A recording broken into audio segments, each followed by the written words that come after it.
కేజీబీబీ ప్రిన్సిపాల్స్ని బదిలీ చేస్తూ జిల్లా ఏపీసీ గారు ఉత్తర్వులు జారీ చేశారు.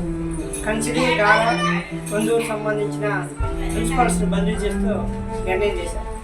అయితే ఇవి అక్రమ బదిలీ అని చెప్పి మా ఆరోపణ చేస్తా ఉన్నాం.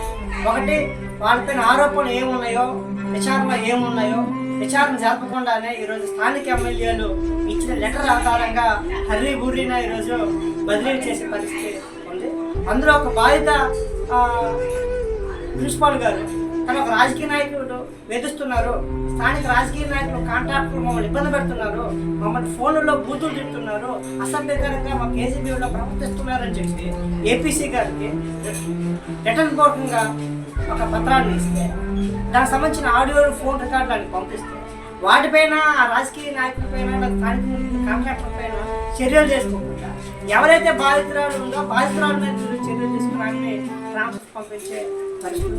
మరోవైపు అసలు విచారణలో ఉంది, ఇంకా విచారణకి ఆరోపణలు ఏదైతే ఉన్నాయో దాని మీద విచారణ జరుగుతూ ఉంది. విచారణ కమిటీ అధికారిని నియమించారు. అధికారితో విచారణ జరపకముందే వీళ్ళు బదిలీలు చేస్తా ఉన్నారు. అడ్మినిస్ట్రేషన్ గౌండ్ పేరుతో బదిలీలు చేయడమే తప్ప అసలు ఏం జరిగిందో, వాస్తవాలు ఏం జరిగిందో విచారణ జరపకుండానే బదిలీలు చేసే సంస్కృతిని మేము తీవ్రంగా Sarva Shiksha contract outsourcing employees ఫెడరేషన్గా తీవ్రంగా వ్యతిరేకిస్తా ఉన్నాము.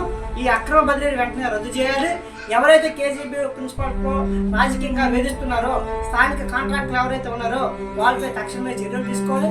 ఎవరైతే ఫోన్లలో వీటితో అసభ్యకరంగా ప్రవర్తించారో వాళ్ళందరిపై కూడా చర్యలు తీసుకొని రికార్డ్ చేసి వాళ్ళందరిపై కేసులు పెట్టాలని చెప్పి సర్వశిక్ష ఎంప్లాయీస్ ఫెడరేషన్గా చెప్తా ఉన్నాం. 11వ తేదీన సోమవారం నాడు ఏపీసీ ఆఫీస్ వద్ద పెద్ద ఎత్తున నిరసన కార్యక్రమాన్ని తెలియజేస్తాం. ఏదైతే అక్రమ బదిలీ ఈరోజు సెలవు దినం, నిన్న సెలవు దినం, ఈరోజు సెలవు దినం, రేపు సెలవు దినం, కానీ సెలవు దినాల్లో అర్జెంటుగా మీకు ఆర్డర్ ఇచ్చాం, మీరు జాయిన్ అయిపోవాలి, అర్జెంట్, ఇది మోస్ట్ అర్జెంట్ అని చెప్పి ఏపీసీ గారు అత్యుత్సాహం చక్కగా కనబడుతుంది. మీరు రాజకీయ మండలం పొందడం కోసం కింద నుండి మహిళా ఉద్యోగుల్ని ప్రత్యేకించి ఈ బాధితులు ముగ్గురు కూడా ఒంటరి మహిళలు ఈ సడన్గా ఎక్కడికి పారిపోతారు, ఎక్కడికి వెళ్ళి బదిలీలో జాయిన్ అవుతారు. కాబట్టి ఈ రకమైన రాజకీయ నాయకులు మానవ పొందించడం కోసం అధికారులు ఉండే అధికార పార్టీలో ఉండే వారిని ప్రసన్నం చేసుకోవడం కోసం ఏపీసీ వ్యవహరించిన తీరినట్టుగా మాకు స్పష్టంగా కనబడుతుంది. తక్షణమే